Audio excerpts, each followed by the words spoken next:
Oh, let's get one with just immediate family, she said, while staring me dead in the face. The photographer actually hesitated, until Emily smiled that sweet, practiced smile she's been using since kindergarten. I hadn't even sat down from that blow before the next hit landed. They passed out gifts, custom whiskey bottles, silk robes, Rolexes, for everyone who made this day possible. My name wasn't called, not once, not a ribbon, not a mention, just a tight-lipped nod from Mom across the tent like I was a stain on the tablecloth. But here's what they forgot. That estate Emily planned to move into? She needed my signature, and I still had the original deed. But before we begin, let me know where in the world you're watching from today. It's always fascinating seeing who's joining us from around the world. My name is Jenna Carlisle, and I'm 33 years old. I live alone in a downtown apartment where half-finished canvases lean against every wall, telling stories I've never dared speak at family gatherings. My younger sister, Emily, now a successful dentist, has always been our mother's ideal daughter, polished, practical, and perfectly predictable. After our father died 2 years ago, Mom decided I wasn't emotionally stable enough to handle my share of the estate, pushing Emily to take legal control.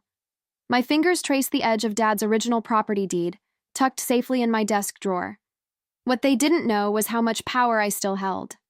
I watched another sunset paint my living room wall orange, the color of warning signs. But let me start from the beginning. I stood in front of my bedroom mirror, smoothing down the burgundy dress I'd bought specifically for Emily's wedding. You know that moment when you're trying to convince yourself everything will be different this time? Yeah, that was me. The invitation had arrived 3 months ago. Cream-colored cardstock with gold foil lettering, practically screaming, expensive. I'd traced my finger over the venue name, Sterling Vale Vineyard, the kind of place that charged more for a Saturday afternoon than my monthly rent. My stomach churned as I remembered the wedding party meeting where Emily had assigned roles. Jenna, you'll help direct guests to the guest book, she'd said, like she was throwing me a bone. I'd nodded, smiled, promised to arrive early, because that's what good sisters do, right? The late September morning bloomed warm and bright as I pulled into the vineyard's winding driveway. The scent of roses and fresh-cut grass wafted through my open car window, triggering a memory of Dad teaching us croquet on Sunday afternoons. Emily always won because I was too busy watching butterflies land on the white wickets. A valet appeared at my window, looking slightly confused when I handed him my keys. Wedding guest? He asked, checking my modest Honda against what I assumed was a list of expected luxury vehicles. Family, actually, I said, but he was already walking away. The wedding planner, a sharp-featured woman named Melissa with a headset and clipboard, intercepted me at the entrance. Her perfectly penciled eyebrows lifted as she consulted her tablet. Yes, Jenna, you're... She glanced around, tapping her stylus against her chin. Right this way. She led me past rows of white chairs draped with blush-pink ribbons, past confused looks from extended family, past the front sections clearly marked family, and stopped at a chair tucked behind a massive stone pillar. Here we are! But I'm the bride's sister, I said, my voice smaller than I meant it to be. Melissa's smile didn't reach her eyes.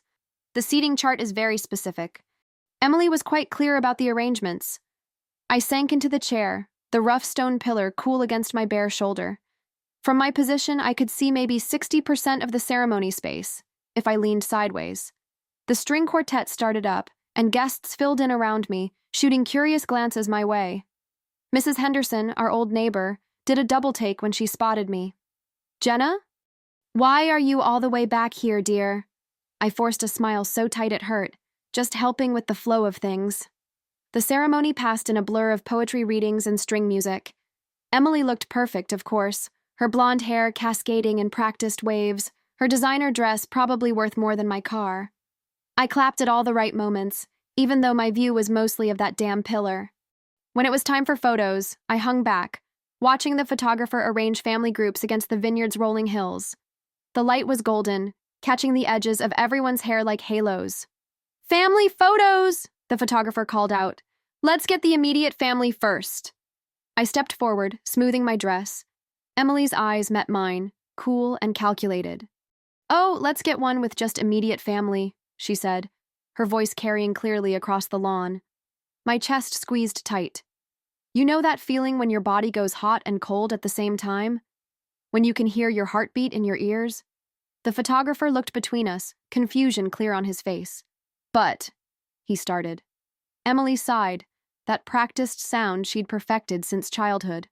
Trust me, it's better this way. Jenna understands. I stood there, frozen, as Mom arranged herself next to Emily, as aunts and uncles shuffled uncomfortably, as the photographer's shutter clicked again and again. The sun felt too bright suddenly, harsh instead of golden. A wasp buzzed past my ear, and I didn't even flinch. Someone touched my elbow, Aunt Sarah, her eyes full of pity. "Oh, honey," she whispered. But I didn't move. I wouldn't give Emily the satisfaction of seeing me run. Instead, I planted my feet firmly on that manicured lawn and watched as they posed and smiled, my existence carefully cropped out of the frame. The reception tent glowed like a paper lantern against the darkening sky. Inside, crystal centerpieces caught the light, throwing tiny rainbows across white tablecloths. The scent of vanilla and gardenia from hundreds of flower arrangements reminded me of Mom's perfume, the one she'd worn to every special occasion since we were kids. I found my assigned table tucked in the far corner, behind a massive speaker. My table mates were distant cousins who'd moved away years ago and a couple of Emily's dental school classmates. They were deep in conversation about implant procedures when I sat down. And then the patient... One of them stopped mid-sentence, glancing at me. "Oh, sorry, shop talk." I pushed my salad around the plate, watching Emily work the room. She moved with practiced grace, touching shoulders, laughing at just the right moments. Mom followed in her wake like a proud shadow, beaming at anyone who'd meet her eye. The MC tapped his microphone, drawing everyone's attention. "Ladies and gentlemen, before we continue with the dancing, the bride and groom have a special presentation." Emily and her new husband stood, champagne glasses in hand. A cart wheeled in, loaded with wrapped packages in varying sizes. "We wanted to take a moment," Emily's voice carried clear and sweet, "to thank those special people who've supported us on our journey here." My stomach clenched. I hadn't known about this part. "To my wonderful bridesmaids." Emily began distributing boxes tied with pink ribbon. Sarah, my college roommate who introduced me to Thomas. Katie, who helped plan my perfect bachelorette. Rachel, who's been my best friend since dental school. The list went on, each name called out like a tiny paper cut. Cousins, aunts, even Thomas's college roommate got a specially wrapped bottle of whiskey. And of course, Emily's voice softened with emotion that seemed genuine. Our amazing mother, who made all of this possible. Mom dabbed at her eyes with a monogrammed handkerchief as she accepted an oversized gift bag. The room burst into applause. My hands shook slightly as I brought them together, clapping mechanically. The woman next to me, was it Cousin Beth? Shot me a questioning look. I kept my eyes forward, vision blurring. Remember those moments in childhood when you're picked last for teams? This felt like that, multiplied by 1,000, broadcast in high definition to everyone you've ever known. The music started up again, something upbeat and popular. Couples filled the dance floor. I stayed seated, watching ice melt in my water glass. A memory surfaced. Dad in his study, reviewing property documents spread across his desk. "Both your names are on here, Jenna girl," he'd said, tapping the deed with his reading glasses. "Equal shares, equal say. That's only fair. Equal shares. Equal say." My hand stopped trembling. Emily might have orchestrated this perfect wedding, might have carefully edited me out of every meaningful moment, but she'd forgotten something crucial. Her picture-perfect future still needed my signature. That transfer of title she'd been so smug about, it required both owners to sign off, and I still had the original deed. The realization spread through me like a slow sunrise. I straightened in my chair, picked up my fork, and took a deliberate bite of wedding cake. It was expensive, I'm sure, some artisanal flavor combination that had been tastefully chosen to impress. But in that moment, it tasted like victory. Across the tent, Emily was doing her signature laugh, head thrown back, one hand resting delicately on her new husband's arm. Mom stood nearby, basking in reflected glory. Neither of them spared me a glance. I lifted my water glass in a private toast, my smile no longer forced. Let them have their perfect evening. Let them bask in their carefully curated moments. Because while they'd been so busy cropping me out of photos, they'd forgotten to check who still held the pen. The band launched into another song. More couples swayed on the dance floor. I sat back and watched it all unfold, applauding at all the right moments, my hands steady and sure. I waited a week after the wedding before reaching out to Emily. Figured it would give everyone's emotions time to settle, mine included. We agreed to meet at Rosemary and Thyme, one of those Instagram-worthy cafes where every table seems caught in perpetual golden hour. I arrived 15 minutes early, choosing a corner table where morning light spilled through floor-to-ceiling windows. The place smelled like fresh-baked croissants and coffee beans. For a moment, it reminded me of Sunday mornings at the estate, when Dad would read the paper in his favorite armchair while sunlight painted patterns on the hardwood floors. Emily swept in 20 minutes late, designer handbag swinging from her arm. Her wedding tan hadn't faded yet, and her diamond caught the light as she waved to the barista like they were old friends. "Sorry I'm running behind," she said, sliding into her seat. "Emergency patient this morning. Cracked veneer. You know how it is." She didn't wait for my response before flagging down a server. "Oat milk latte, extra hot, sugar-free vanilla." I ordered plain coffee, black. The server hadn't even left when Emily pulled out her phone, thumbs flying across the screen. "How was the honeymoon?" I asked, trying to start somewhere neutral. "Amazing. The Maldives were absolute perfection." She glanced up briefly. "We're thinking of going back for our anniversary. The villa we stayed in actually connects to this underwater restaurant." "Emily," I cut in gently, "I wanted to talk about the estate." Her fingers stilled on her phone. "Oh, that." She set it down with a small sigh. "The lawyers are handling the transfer. Once the paperwork's ready, they'll send it over for your signature." Simple as that. The casual way she said it, like my role was purely ceremonial, made something twist in my stomach. "I think we should discuss the terms first." "Terms?" She laughed, a short, dismissive sound. "What's there to discuss? Mom already decided I'm taking primary custody. It's practically mine already. We're just waiting on your signature for the title transfer." She leaned forward, lowering her voice. "Thomas and I have already started planning renovations. Nothing major, just updating Dad's old study into a home office. The contractor's booked for next month." My coffee arrived and I wrapped my hands around the warm mug, anchoring myself. "You can't start renovations without my consent. I'm still co-owner." Emily's perfectly shaped eyebrows drew together. "Are you seriously going to drag this out? After everything Mom's done to make this transition smooth?" She sat back, studying me. "This is exactly why she wanted me to handle things. You're being difficult again." "Difficult?" The word felt like acid on my tongue. "I'm being reasonable. It's half my property, too." "Oh, please." Emily's polished veneer cracked slightly. "You live in that tiny apartment with your half-finished paintings. What would you even do with the estate? Turn it into some kind of bohemian art commune?" Before I could respond, her phone buzzed. She checked it, then started gathering her things. "I have a patient in 30 minutes. Just don't make this complicated, okay? Sign the papers when they come." She was gone before I could say another word, leaving behind the scent of expensive perfume and the echo of her dismissal. That evening, my phone lit up with a text from Emily. "You couldn't handle a wedding roll and now you're trying to ruin my future?" I stared at those words until they burned into my retinas. Then my phone buzzed again, a voicemail from Mom. "Jenna." Her voice was tight with disapproval. "Emily told me about your resistance. I don't understand why you're being so vindictive. This arrangement is for the best, and you know it. Don't make this harder than it needs to be." I sat in my apartment, my tiny apartment, as Emily had so kindly pointed out, surrounded by my canvases. Dad's old weather vane, the only piece of the estate I'd taken after his death, hung on my wall. Its copper arrow pointed steadily north, unchanged by the storms around it. Something shifted inside me. The hurt that had been living in my chest since the wedding transformed into something else. Something harder, clearer. I wasn't wounded anymore. I was awake. I picked up my phone and opened my contacts. It was time to call a lawyer. The next morning I woke up before my alarm, mind already racing. I'd spent half the night researching real estate attorneys, and one name kept coming up, Marion Chen. Her reviews painted a picture of someone who handled delicate family property disputes with surgical precision. I called her office the moment they opened. "I can see you at 11, her assistant said. "Bring any documentation you have."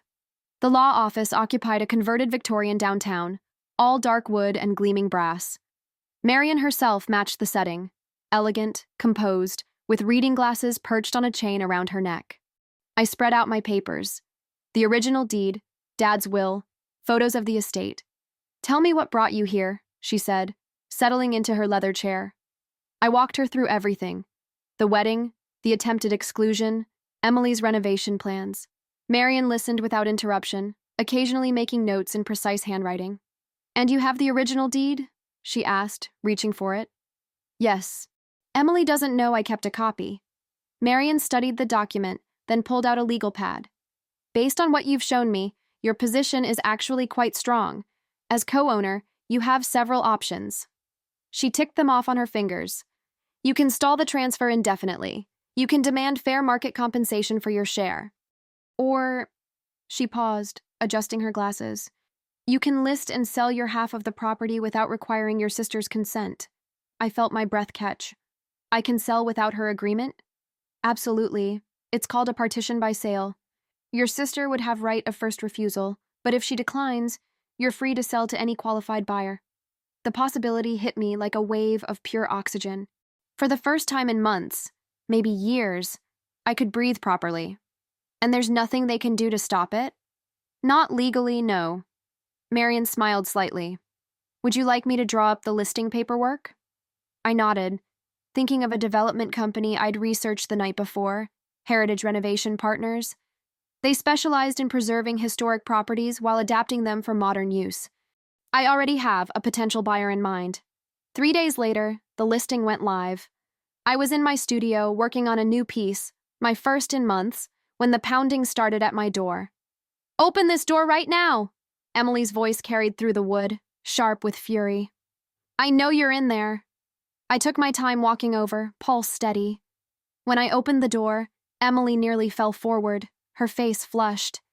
What the hell do you think you're doing? She demanded, shoving her phone in my face. On the screen was my listing.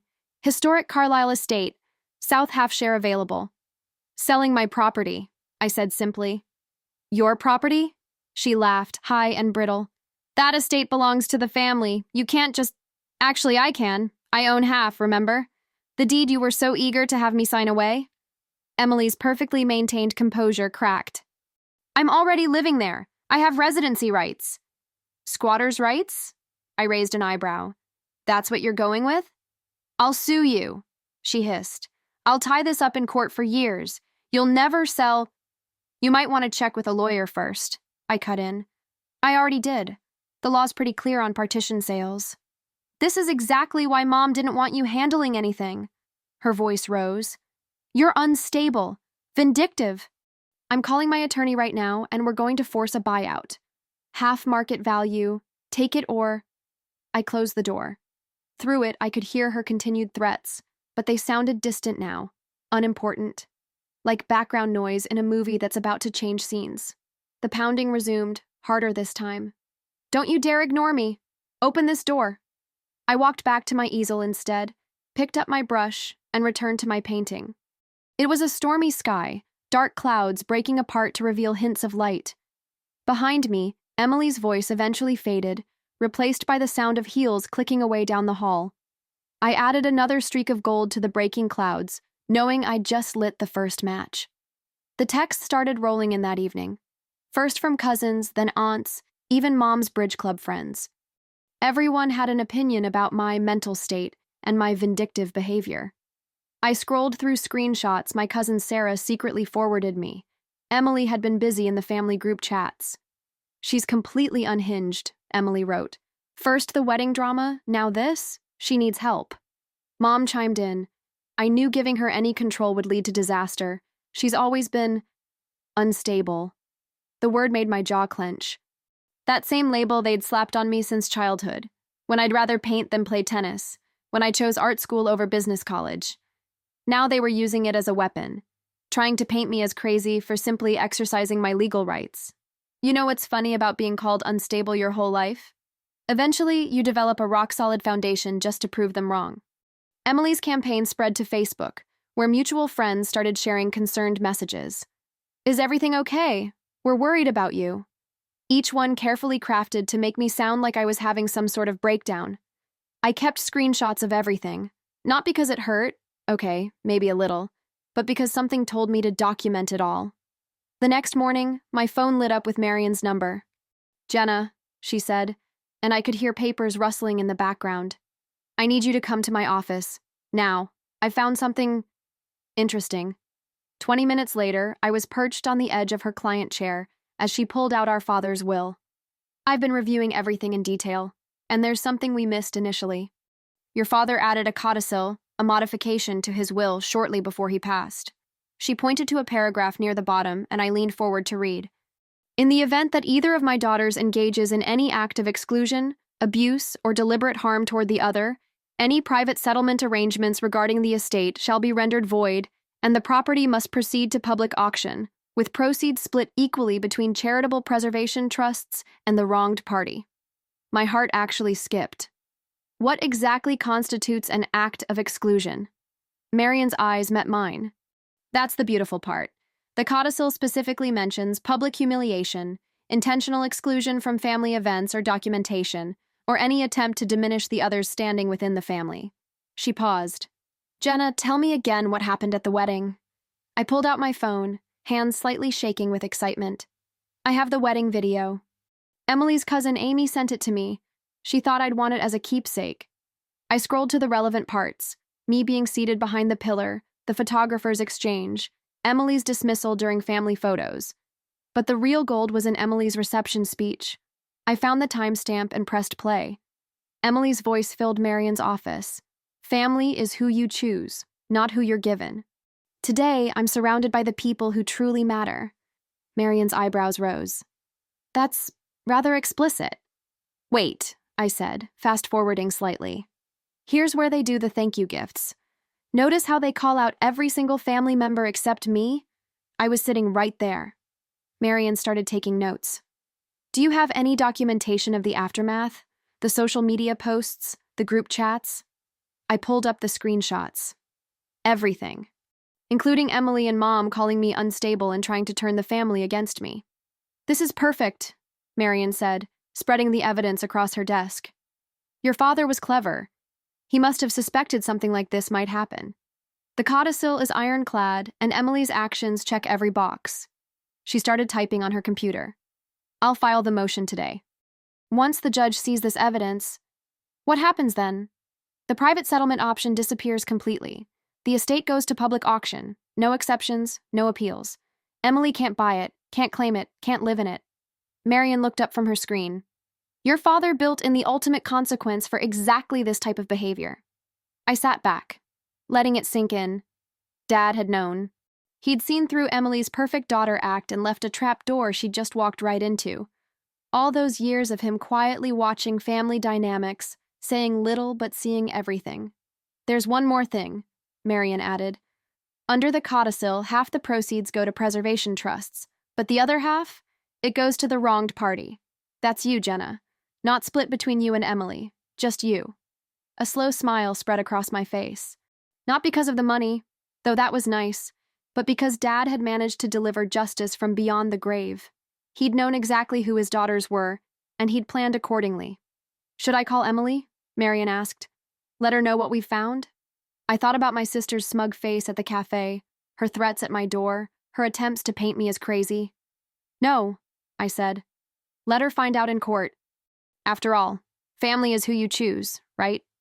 I spent the next 3 days in a fever of focus, barely sleeping as I combed through every digital trace of Emily's wedding.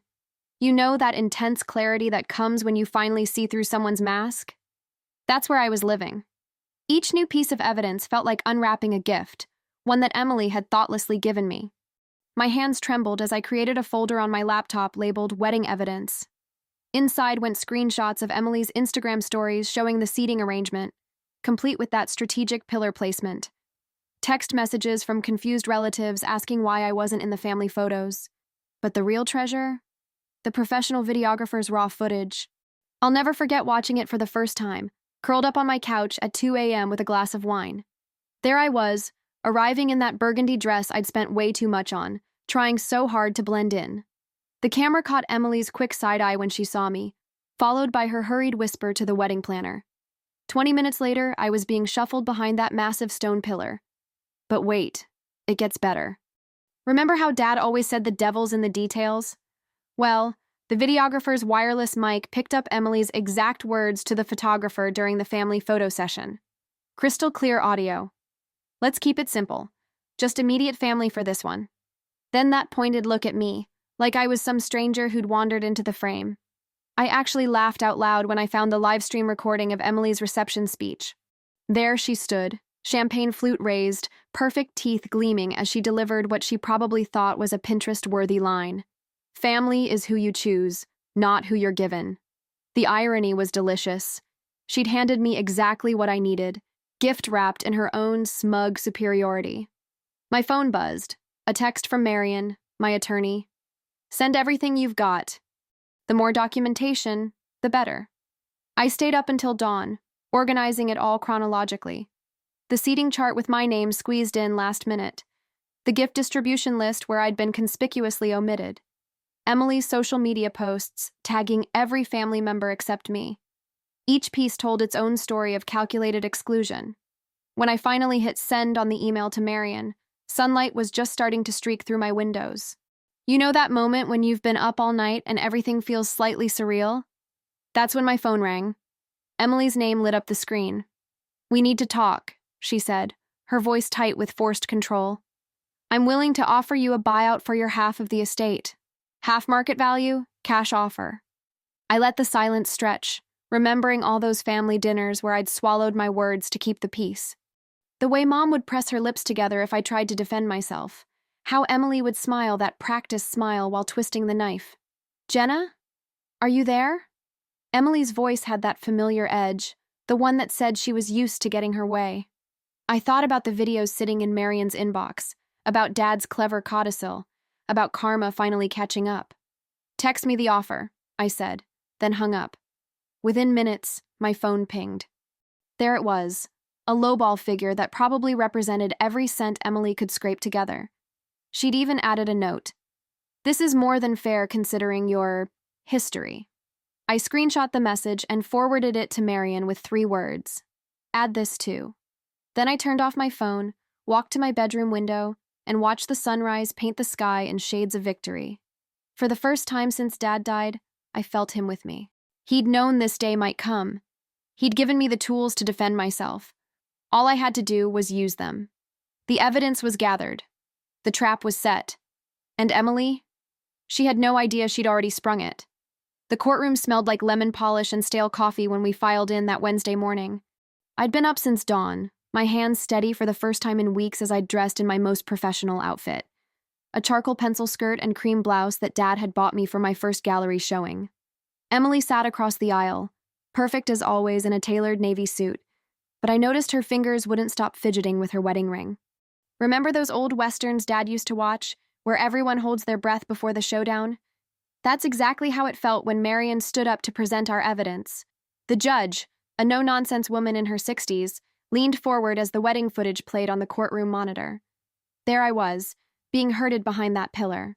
There was Emily, crystal clear on the wireless mic, orchestrating my removal from family photos. And then came her speech, echoing through the courthouse speakers. "Family is who you choose, not who you're given." Emily's face went from composed to ghostly pale as her own words filled the room. Funny how different those Pinterest-perfect phrases sound in a legal setting, isn't it? Marion methodically laid out the pattern of exclusion, the seating chart, the gift list, the social media trail. With each new piece of evidence, I felt lighter, like years of being gaslit were finally burning away in the harsh light of truth. When she finished, you could have heard a pin drop. Emily's lawyer tried to spin it as a series of unfortunate misunderstandings. "Your Honor, my client was simply overwhelmed with wedding details. There was no malicious intent." But the judge cut him off. "I've seen enough. The codicil is clear. Any act of exclusion triggers automatic public auction." She adjusted her glasses, scanning the document. And this isn't one act. It's a calculated pattern. That's when Emily lost it. She shot up from her seat, mascara already starting to run. "You don't understand. I'm about to close on a mortgage. The house is my entire future. My husband and I have plans. We've already hired an architect." Her voice cracked. "This is my home we're talking about." "Ms. Carlisle Travers." The judge's tone could have frozen summer. "Please control yourself or I'll have you removed." I watched my sister sink back into her chair, shoulders shaking. For a split second, I remembered us as kids, sharing a room, whispering secrets after lights out. But then I caught Mom's eye across the courtroom. She mouthed one word at me: sabotage. The familiar acid burn of their judgment rose in my throat, but this time, something was different. I sat straighter, let their glares roll off me like rain. Because this wasn't sabotage, this was justice, served exactly as Dad had designed it. The estate will go to public auction within 7 days, the judge announced, her gavel punctuating each word. All proceeds to be split equally between the sisters after costs. Court is adjourned. Emily slumped forward, her perfect posture finally breaking. Her husband rushed to her side, but she shrugged him off. Mom stood frozen in her seat, clutching her designer handbag like a life preserver. Marion squeezed my arm as we gathered our things. "You okay?"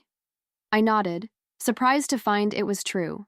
The knot that had lived in my chest since Dad's funeral was finally loosening. Looking at Emily's crumpled form across the room, I didn't feel triumph or glee. Just a quiet certainty that sometimes the best inheritance a parent can leave isn't property at all. It's the tools to stand up for yourself when the world tries to push you into the shadows. As we walked out of the courtroom, I caught a glimpse of my reflection in the polished marble walls. I looked different somehow, stronger, clearer, like someone who had finally stopped apologizing for taking up space. The morning sun hit my face as we pushed through the heavy courthouse doors. Marion was already talking about auction details, but my mind was somewhere else, back in Dad's study, watching him carefully add that codicil to his will. He must have known even then that someday one of us would need it. He'd built a safety net disguised as a trap, knowing that whoever triggered it would reveal their true character. The auction started at exactly 9 on Wednesday morning. I perched on a wooden bench outside the courthouse, coffee going cold in my hands as a parade of suits filed past. Emily stood near the entrance, her perfect blonde hair slightly mussed, clutching a stack of Pinterest printouts like they were holy scripture. You know that moment when you're watching a storm roll in? When the air gets thick and electric and you can taste the change coming? That's what it felt like, sitting there. Inside, paddles rose and fell like branches in a gentle breeze. I watched through the tall windows as numbers climbed, first matching market value, then creeping higher. Emily's face cycled through hope and horror with each new bid. She'd probably assumed she could still win it, could still salvage her dream home from this mess I'd made. The historic Burlington Preservation Society representative sat quietly in the back row, her silver hair caught in the morning light. She only raised her paddle twice, once at the start and once at the end. That final bid silenced the room. "Going once." The auctioneer's voice carried through the open door. Emily's husband grabbed her arm, whispering something urgent. She shook him off. "Going twice." My sister's Pinterest printout slipped from her hands, scattering across the marble floor like fallen leaves. I remembered how she used to scatter my art supplies the same way when we were kids, accidentally, knocking over my easel whenever Mom was watching. "Sold to the Burlington Preservation Society." Emily's sob echoed off the courthouse columns. She crumpled into her lawyer's sleeve, mascara leaving dark streaks on his expensive suit. Part of me wanted to comfort her. Old habits die hard, I guess. But I stayed on my bench, letting the morning sun warm my face instead. Later that afternoon, I drove out to the house one last time. The gravel crunched under my tires just like it always had. But something felt different. The place looked smaller somehow, less imposing. Or maybe I was just seeing it clearly for the first time. I parked in the circular drive and just sat there for a moment, remembering summer evenings when Dad would point out constellations from the back porch. The air had that same sweet grass smell it always got in late spring, making my throat tight with memories. "Mind if I join you?" I jumped. The Preservation Society representative, Sandra, according to her business card, stood beside my car window. "Just saying goodbye," I said, stepping out. She nodded, eyes traveling over the Victorian trim. "We'll take good care of it.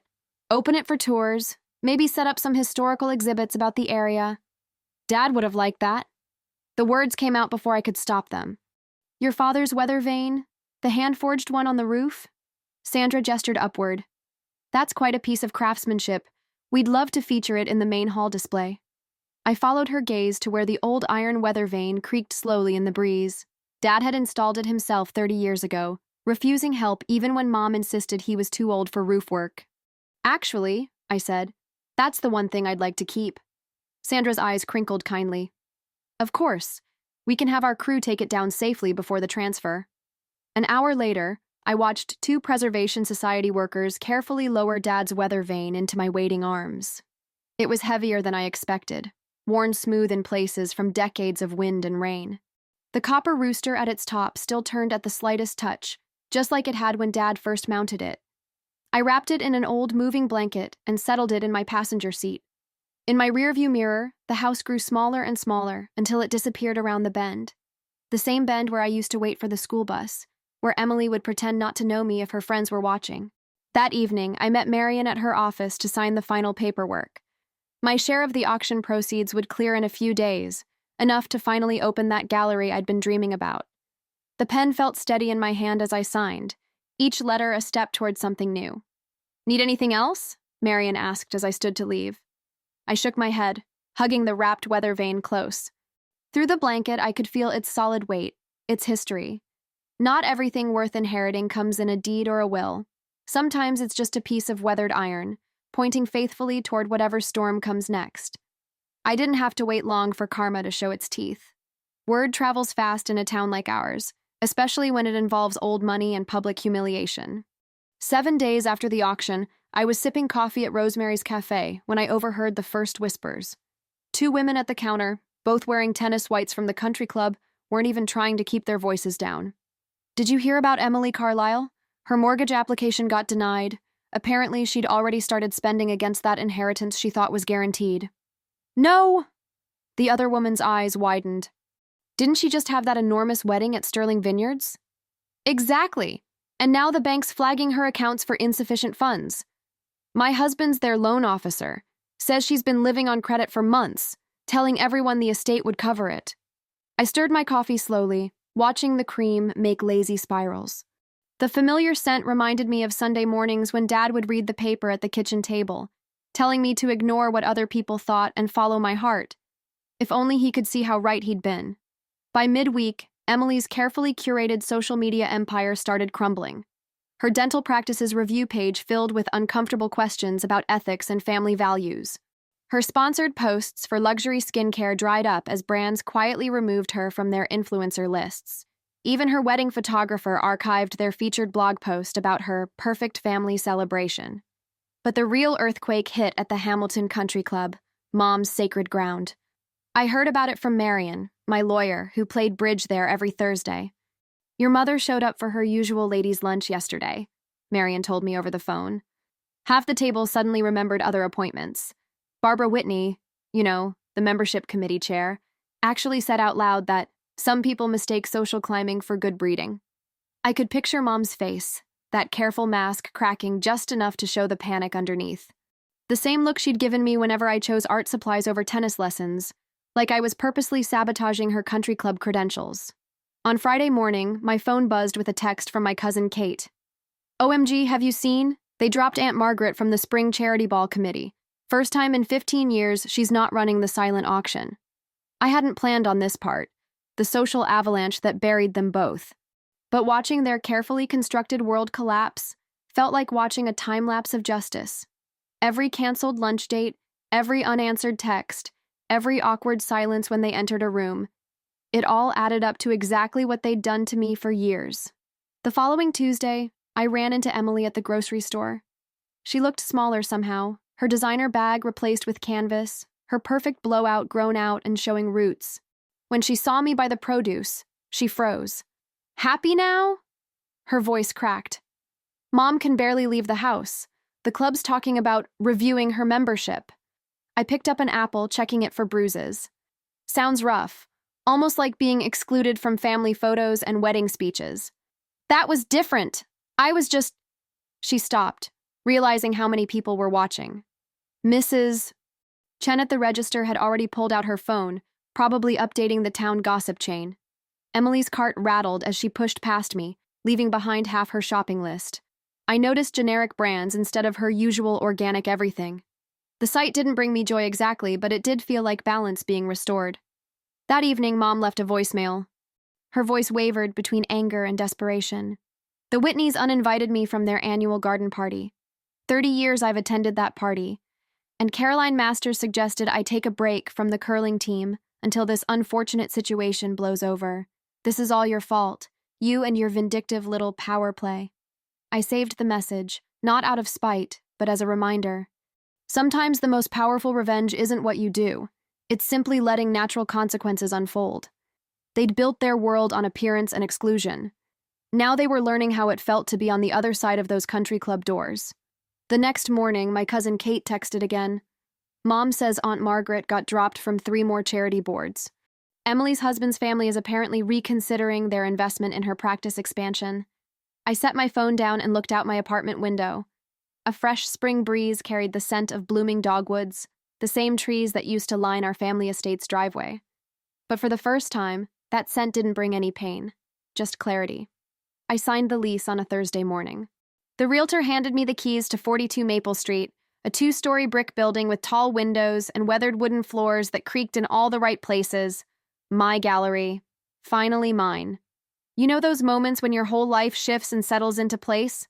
This was mine. Standing there in that empty space, sunlight streaming through dusty windows, I could already see it all.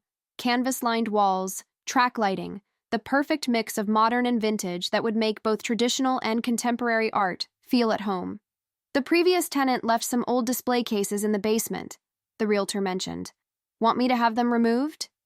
No, I said, running my hand along an exposed brick wall. I think this place needs to keep some of its history. The renovation took 6 weeks. I used part of my proceeds from the estate sale to do it right. Not flashy, but authentic.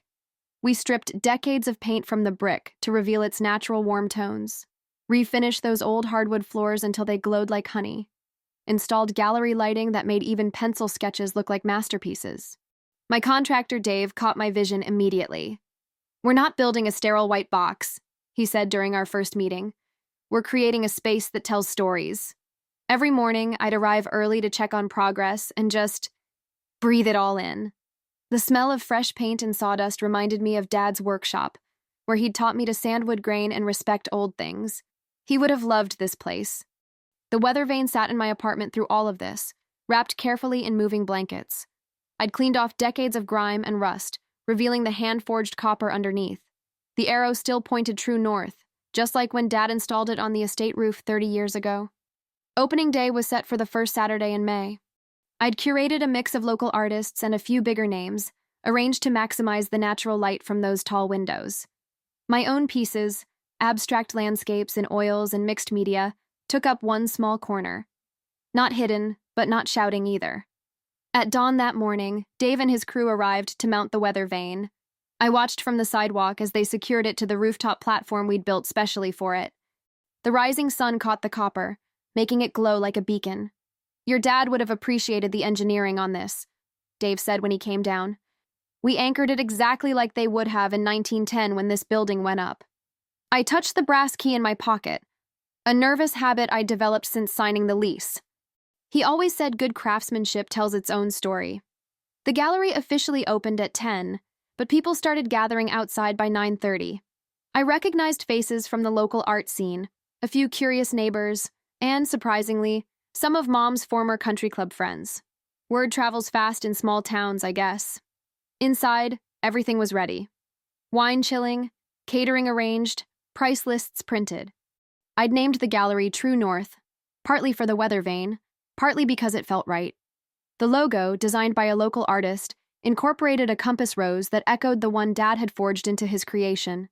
Marion arrived first, giving me a fierce hug.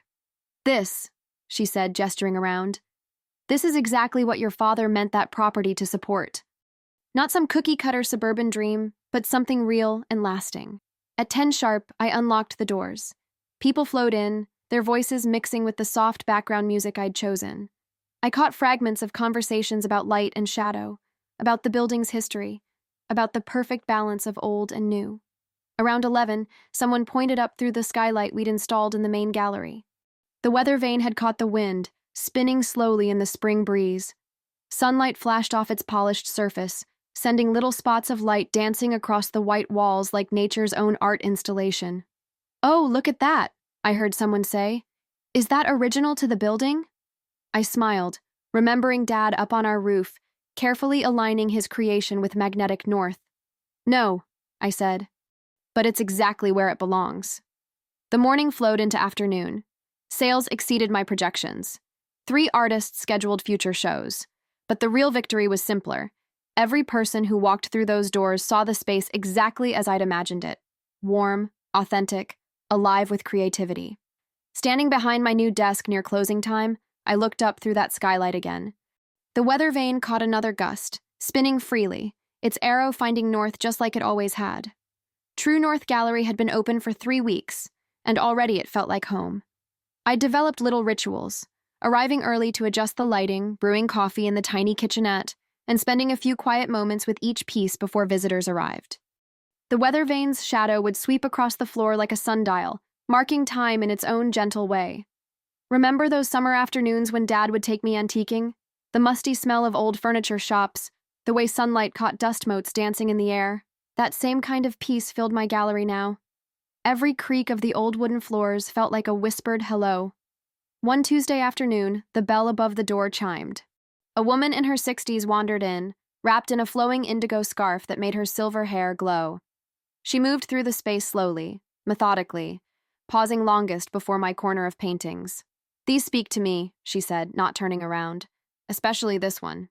She gestured to my latest piece, a storm-dark landscape with threads of gold leaf catching the light. "There's history in those brushstrokes." I stepped closer, letting the silence breathe between us. "Art often tells more truth than we intend." She tilted her head, studying the canvas. "It feels like someone fought for this beauty, like it was earned, not just created." My throat tightened unexpectedly. How did this stranger see so clearly what I'd buried in layers of paint? "Sometimes the fight is what makes it beautiful," I said softly. She nodded, still gazing at the painting. "I'll take it." While I wrapped her purchase, we chatted about the building's history, about the weather vane catching sun on the roof. She shared stories about her own artistic daughter, her eyes crinkling with pride. It was the kind of genuine connection I'd always hoped this space would foster. After she left, I settled behind my desk to update the inventory and process the sale. The afternoon light slanted through the windows, warming the exposed brick walls to a rich honey color. A local jazz trio I'd booked for Friday's event was coming by later to check the acoustics. Everything felt right. My phone buzzed. Probably the caterer confirming details for... Emily's name lit up my screen. My hand froze over the mouse. An email notification banner showed just the first line. "We should have a talk." You know that moment when you're perfectly content, and then reality taps you on the shoulder? Yeah, that. I clicked the notification. The full message was exactly those 5 words. No greeting, no sign-off. Just, "We should have a talk." Classic Emily, dropping a conversational grenade and expecting everyone to scramble. How many times had I fallen for that over the years? Running to smooth things over, to keep the peace, to be the reasonable one. The cursor hovered over reply. My fingers twitched toward the keyboard out of pure habit. What would I even say? "Sorry your perfect plan fell apart? Wish you'd thought about talking before the wedding?" Through the skylight, I watched the weather vane spin lazily in the afternoon breeze. Dad's craftsmanship, still standing proud, still pointing true. He'd taught me more than just appreciation for well-made things. He'd shown me that integrity means holding your course. I moved the cursor away from reply and clicked archive instead. The message disappeared into digital storage. Not deleted, I'm not that petty, but filed away where it belonged, in the past. The bell above the door chimed again. A young couple walked in, hand in hand, already pointing excitedly at a vibrant abstract on the far wall. I stood, smoothed my skirt, and stepped out from behind the desk. "Welcome to True North," I said, meaning every word. 6 weeks after archiving Emily's email, I stood on the small rooftop terrace of my gallery, watching dawn paint the sky in watercolor washes of pink and gold. The morning air carried that perfect autumn crispness, you know, the kind that makes everything feel possible? A light breeze stirred the weather vane, its arrow spinning lazy circles before settling into a gentle north-pointing rhythm. I'd started coming up here early, before opening hours, just to think and sketch. Sometimes I'd bring coffee in Dad's old thermos, the one with fishing lures painted on the side. The familiar smell of metal and coffee grounds always brought back Sunday mornings in his workshop, watching him restore antiques while explaining the importance of craftsmanship and integrity. "Look at this joint work," he'd say, running his fingers along some ancient cabinets dovetailing. "Someone took the time to do it right, even though no one would ever see it. That's character." My phone buzzed in my back pocket, probably the usual morning updates from local arts groups. I ignored it, focusing instead on the way sunrise gilded the weather vane's edges. The old brass had developed a beautiful patina over decades of faithful service, telling wind stories from its perch above the family estate. Now it had new stories to tell. You'd think I'd feel more, I don't know, vindictive about how everything played out. But standing there, breathing in that crisp morning air, all I felt was peace. Word had spread quickly through our small town's grapevine. Emily's perfect facade had cracked wide open when she defaulted on her mortgage commitment. The dream house she'd planned to renovate? Gone before she could even pick paint swatches. Her carefully curated social media presence had withered as followers caught wind of how she'd treated family. Last I heard, she'd started declining wedding photography requests. Apparently, being known for excluding siblings from family photos isn't great for business. And Mom?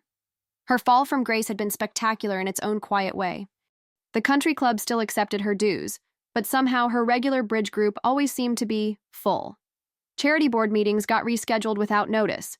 She'd gone from holding court at the center table to picking at her salad alone near the kitchen doors. But here's the thing about karma. It doesn't ask permission, it just balances the scales. I pulled out my small sketchbook and a piece of charcoal, letting my hand trace the weather vane's silhouette against that watercolor sky.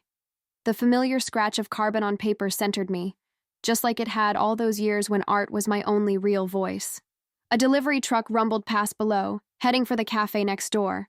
Soon the street would fill with morning commuters, and I'd need to head down to prep the gallery for another day. But for now, this moment was mine. I added shadows to my sketch, thinking about how far I'd come from that little girl who used to hide her drawings under her bed. Now my work hung proudly on walls I owned, in a space that welcomed truth in all its messy beauty.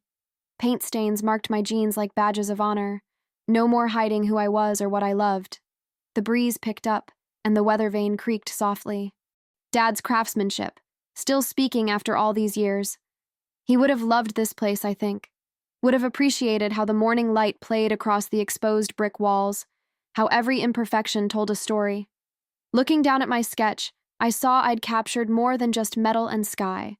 There was strength in those lines, resilience in the shadows. Sometimes art tells us truths we're only just learning about ourselves. I closed my sketchbook and stood up straight, feeling the sun warm on my face. The words rose up from somewhere deep and certain, and I spoke them to the wind. Never let guilt silence what's fair. The weather vane turned once more, steady and true, pointing north. I believe stories like this find us for a reason. If this one touched you, please subscribe.